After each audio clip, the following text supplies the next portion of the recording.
You are about to listen to an exclusive interview here on Maximum Threshold Radio at MaximumThreshold.net. Hello? Rusty, can you hear me now? Yeah, I hear you good. Thank God.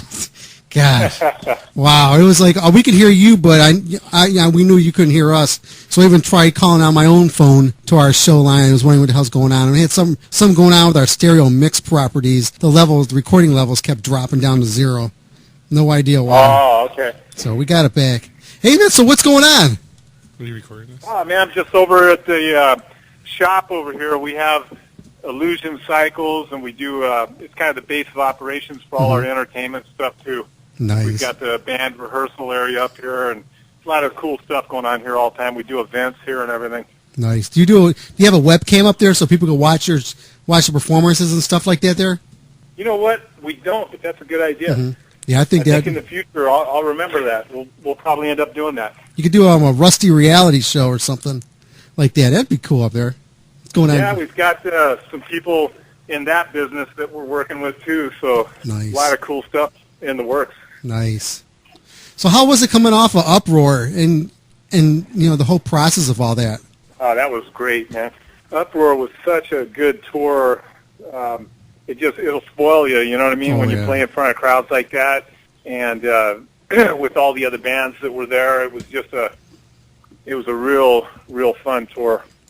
So what was the reason why you guys dropped out at the end there? Because you were getting ready to play Cleveland, and then we found out you weren't there. Actually, we were booked later when we weren't offered the East Coast on that. We were offered the West Coast dates, or all the Western states, not West Coast. And it was just the way it worked out on that one. So yeah, we would have been there, but it just didn't work out that way in the booking. Nice. Hey, at least we're going to be either doing probably Uproar or Mayhem next year, I'm sure. Oh, that'd be going sweet. through that area. How was the media take on you guys when you jumped on that Uproar? Man, I think they loved us. We had a lot of really good interviews and picked up a lot of fans. Just a ton of positive response. It was exciting. I mean, we came off the stage a few times, and we tell everybody, come on over. We're going to be doing a signing over here at our booth area, and Jägermeister. They had it all set up for us and everything, and we were really astounded, man. A couple of times we walked over there was a line going all the way across the festival grounds. How'd that make you feel, man? Seriously. It feels validating, I guess is the best way to put it. When you see that kind of response from the crowd and from the media, it just validates everything, because you always wonder, in the back of your head, how people receive you and if you're doing, if you're as good as you think you are or some people think you are. Yeah. And when you see stuff like that, it just, it really, really makes you feel good. Who wanted to see, as people were waiting in line, who was the most requested person? They wanted to see you or Evan? I think it was, God, I'm not going to say. Yeah. I'm not going to say that, but it was both of us were very popular. Let's put it that way. Oh, that's why I was bringing it up because Evan, he just wants to be out there in the front, but you, man, you got a real strong background with all the stuff that you do, and I could just see why people be drawn to you also. Oh yeah. It was a media fest for sure, man, and I mean I'm telling you, we spent 2 to 3 hours between pictures. Autographs and that I don't even think that counts interviews. Sometimes we could squeeze in the interviews too, but we were every day after we played, we were busy for 2 or 3 hours with all that. What band did you go? What band did you go on like after or before? Let's see. POD was after us. Red Light Kings were either before or after us. God, what were those other bands? Hell Yeah was after us when they were on the tour. Let's see. Man, I can't think of the names. I hate to say this, but I can't think of the names of some of the other bands. There was 3 stages. There was the Jaeger, and there was the Ernie Ball stage, and they were side by side always, right? Yeah. And we played those stages and in the festival area, and then they had the the main stage with Godsmack, Shinedown, Stained, and one or two other bands. Mm-hmm. Yeah, that was a cool show. We got to check that one out in Cleveland. I was really bummed out when I found out you guys weren't on there, because it was like that same day I was still hitting up your PR, asking them, man, I gotta, what's up, man? We really would like to hook up with them. And they're like, oh no, they're not on this one, and I was like, damn, I was bummed out about that. Well, thanks for asking about us, man. I'll tell you what, we wish we were there, but I know we're going to be in your city next year. I just can't say for sure which tour it is right now because it's not booked yet. I got you. But the people with Synergy Global are really good people, and they're friends of ours, and they really like our band. They're working with us on some things as we speak right now towards next year, and I feel really strongly. I mean, we've already discussed we will be on one of their big tours there. Plus, they're building a show with us in Sturgis next year. Nice. So we're going to have like a festival type thing at one of the either Glencoe or the Buffalo Chip, where we're going to be featured with the whole lifestyle things, with the bikes, music, and everything. Oh, that ought to work out really cool with this whole Sons of Anarchy thing blowing up. The huge proportions. Man, you're going to be in that spotlight pretty good. And I think that'd be a great place for you right there. Yeah, exactly. And that's what they, John Oakes and John Reese and those guys, they have a real vision when it comes to music and people in the music, and they see all that, and they're really on the leading edge with everything pertaining to what's going to be happening regarding the Sons of Anarchy connection and the bikes and the music and all the other things we're doing. Yeah, your bike is really getting a lot of publicity lately for the show. We're just waiting for your grand appearance on there. What'd you say? I'm just waiting for your grand appearance on there. Oh, yeah, well, that's Tuesday, man. Yes, it is. I'm looking forward to that. Yeah. I finally got all caught up with all the seasons and all the shows. I just finished last night. Going through 5 seasons is a lot in a couple weeks. I had to start over and just check them out. It's really cool because I got really lucky. Kurt Sutter's a friend of mine. He's a really good guy, and he writes, everything, and he gets really deep into those characters. Yeah. And luckily, he wrote me in as a good guy. Oh, that's cool. And that gives you a little bit better chance of staying around for a while than if you're a bad guy. So definitely, I'll be doing a few episodes now. There's 4 episodes left. I'll be in 2 of those. And then next season, I'll be on the show, too. Oh, cool. Yeah, I'm sure you're making an impact there, because I know they talked you up like in one of the first episodes of it, saying Quinn's going to be there, the Nomad president. And then it just took a while to roll on, and then I'm just excited just seeing all this Nomad stuff talking about, like, from the last episode. Yeah, Chuck Zito on the show, too.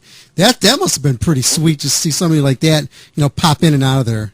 Yeah, Chuck, he had a good run there, and he did a good job. Yeah. You saw him on the last few episodes getting a lot more prominence, and you'll see. I'm not going to discuss what's coming up, but it's going to be pretty exciting.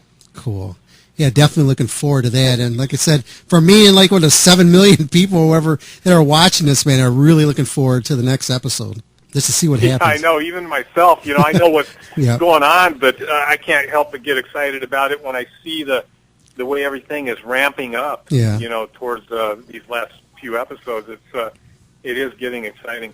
Were you able to see any of the clips off that? I've only seen the stuff that I'm involved with, and I've done some looping and stuff where I've got to see it, and it looks good, you know. But, it's kind of a very well-organized machine over there. There's almost 200 people between the cast and the crew that work on that show, and it's very tightly ran and organized. There's not cameras allowed while we're shooting, and you can't bring visitors on the set, without prior approval, and it's just a really well-oiled, Oh, I agree with you on that. Just by looking at if you're not in that scene or whatever, you're not going to see it until it's done, Oh, I understand that. Yeah, it's really cool. This is one of these shows that's not one of these that just, pop on and, you're going to see a couple episodes and that's it. This one, they do a real good job at bringing you along. The writing is really good, and especially when they bring in new characters and stuff like that and they weasel them in. And then you kind of get the vibe from the beginning thinking, oh, man, he's screwing up. He's not going to last long because there's so many people get killed on that. You just get that vibe of what's going to happen or who's going to get blown up or what. Yeah, you can see that, and that's exactly right. When a character comes in, you can usually pretty much, tell, well, this guy's already screwing up. He's definitely not going to last too long. Yeah, you kind of saw with like the last guys who just got patched in. You just had that vibe, they just came in from nowhere, and something about them, they just didn't fit the click. And I think when Kurt put that together, he made that vibe with them also, made them feel like they were like iffy characters. Yeah, it's like he said it himself. He says pretty much the only person that's probably safe is Jax's character. Yeah. How was it putting up with his accent? He does such a great job pulling on screen as being without the accent. Well, yeah, you know what? It's funny because you can't even tell most of the time, and then you can hear the accent when he's off camera. But I'll tell you, Tommy Flanagan now, he's got the real accent there going on, man. And people with that strong of an accent, you can't understand some of the things they're saying sometimes. It's kind of funny. I have a question for him, David. I'm the other co-host on the show, or junior co-host. Now, to be honest, I've never watched an episode of Sons of Anarchy, but I do know it's about the bike lifestyle and things like that. Do you think that it portrays the biker lifestyle in a positive or a negative light? Well, you know what? Because it's entertainment, I think that most people know that it's a drama, and it has to be over the top. It's not going to portray real life. It's going to take. Not to say there are situations. Every scene, every killing, and everything that's on there has happened in reality somewhere, either with a motorcycle club or otherwise. But to be real and actually have all that drama going on that's going on, there's absolutely no way. You know what I mean? I mean, in reality, if there was a club doing as much stuff on a daily routine as those guys are doing, man, they would have the government coming down on them so hard they would. One case would be enough to decimate them. You know what I mean? I agree with you because, and even though I haven't watched shows, I used to live next door to the local chapter of the Hells Angels, their clubhouse, I should say. Okay, which was this huge thing, and the dudes are like having bake sales and crap like that, support for local charities. So I'm thinking, man, this ain't realistic. Yeah, it's not real in any sense, but it's not expected to be because it's a drama, and that's why I like my association with that show so much, because it is entertainment. You know what I mean? And it's okay to push the boundaries and do all the crazy things that happen because that's what it is. It's a show. It's about entertainment. It's about ratings and about doing it well. And they do. I mean, I'm a Hells Angel myself. I don't discuss the club, but I can tell you that I am, and I'm.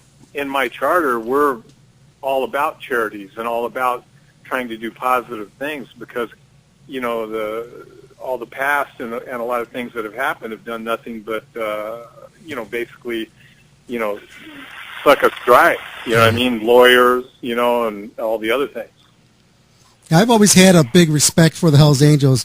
Like Dave was saying, growing up with them. When I was a kid, that was one of the things we used to go over to their place over there in the Cleveland chapter and just hang out in front of the place there. And we had other kids out when I was in elementary school. Their parents were in the Hells Angels, and we would go over there and just have blasts all the time every weekend. Like I'd give another examples. We'd have like 4th of July. We'd have like Roman candle fights, with the Hells Angels and stuff. So we'd have fun. And it was just some of the good memories that we had as kids. Is that what happened to you, Dominic? I got hit a couple times. Yeah. I see that. I love that stuff, man.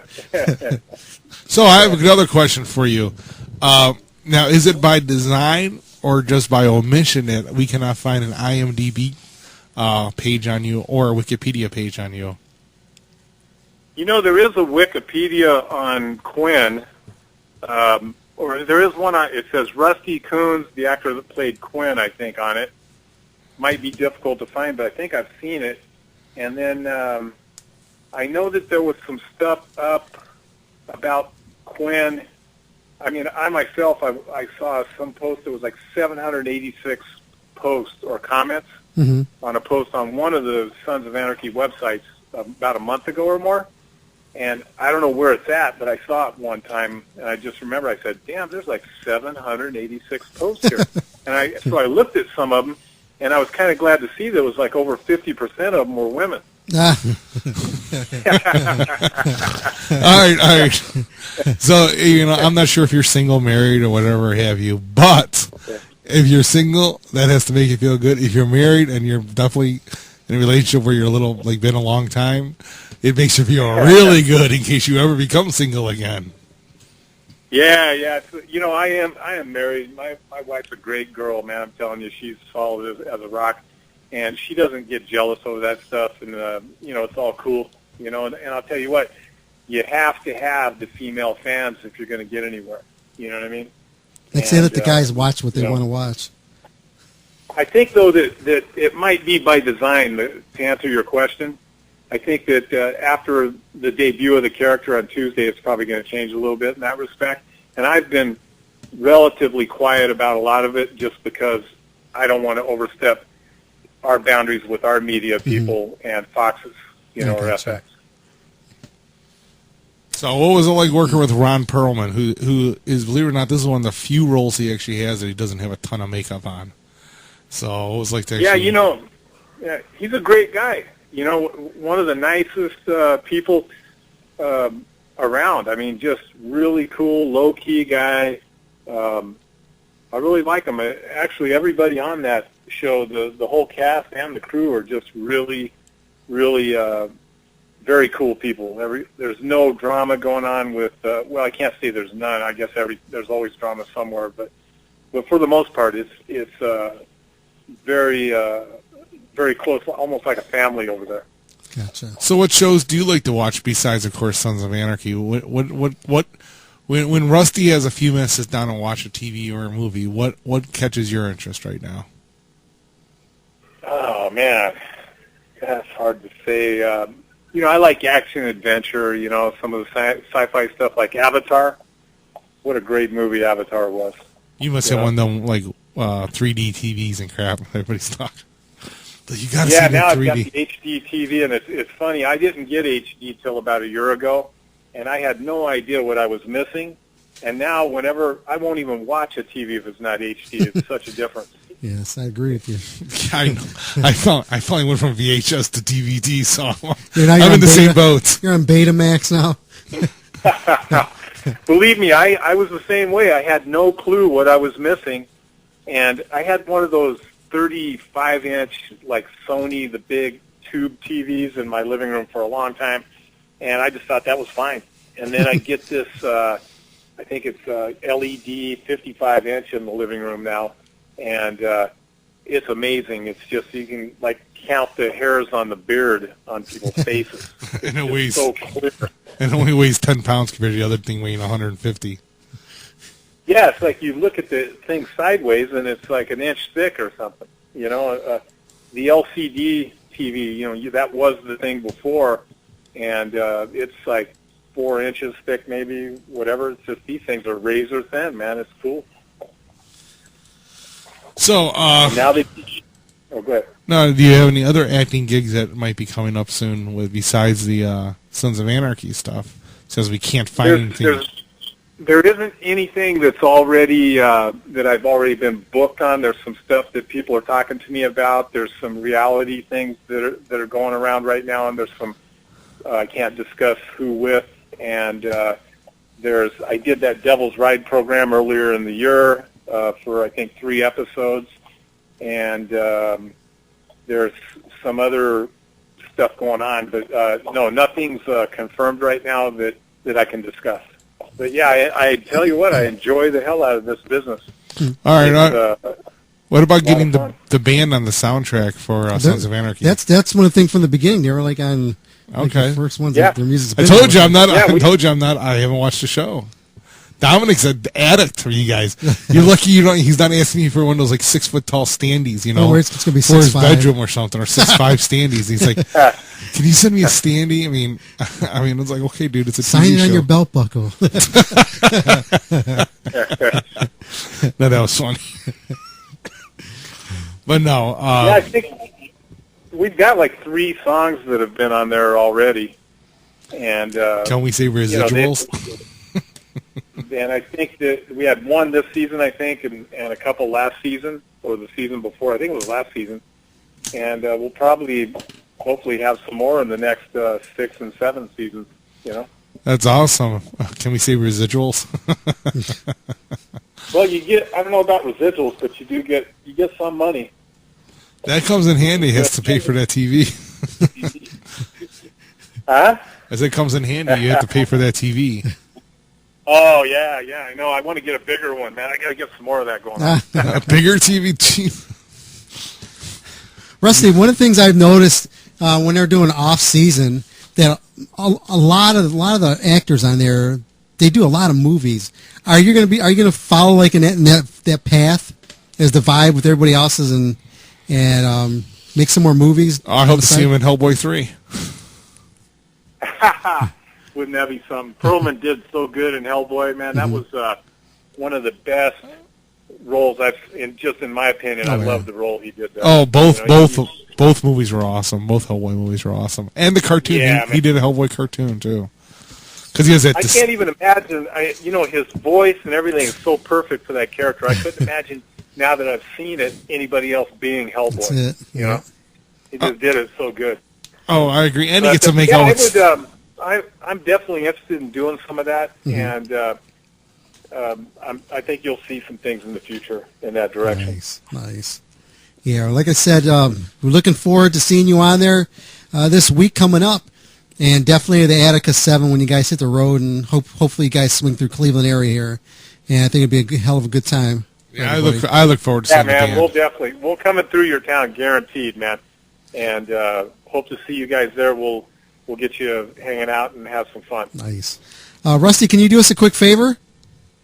Yeah. Can you do us a promo ID? Can you do 2 of them? One saying your name, the band you're with, and you listen to Maximum Threshold, and throw some crazy at the end. Then I need one is if you being in character as Quinn for Sons of Anarchy. Okay, so what's the call sign again? Maximum Threshold. Maximum Threshold. Yes. Okay. All right, you ready? Yeah, go for it. All right, this is Rusty from Attica 7 with you on Maximum Threshold. How's that? That was perfect. Perfect. Okay. Now we need a badass Quinn now. One from Quinn? Yeah. You want Quinn on there? Yeah. Of the Nomads. This is Quinn, Nomad President from Sons of Anarchy, and you're on Maximum Threshold. Perfect. That was perfect. He's going to play the living hell out of that. Dominic, if you ever seen a fat dude smile, you would think he's in front of the buffet right now. Yeah. I mean, he's smiling from ear to ear. Hey, that's just like if you're watching, you're interviewing somebody from Brokeback Mountain or something like that. Oh, you know how excited you get. All right. Yeah, Rusty. Hey, I want to thank you very much for taking time out and talking with us and just shooting the shit with us. Really appreciate it. Good interview. Good shit. Hey, anytime, you guys, man. Good talking to you, and I look forward to when we're in your city. Sounds good, man. Have yourself a good one. All right, you guys. You See too. you later, man. Okay. Bye. Thank you for listening to an exclusive interview here on Maximum Threshold Radio at MaximumThreshold.net.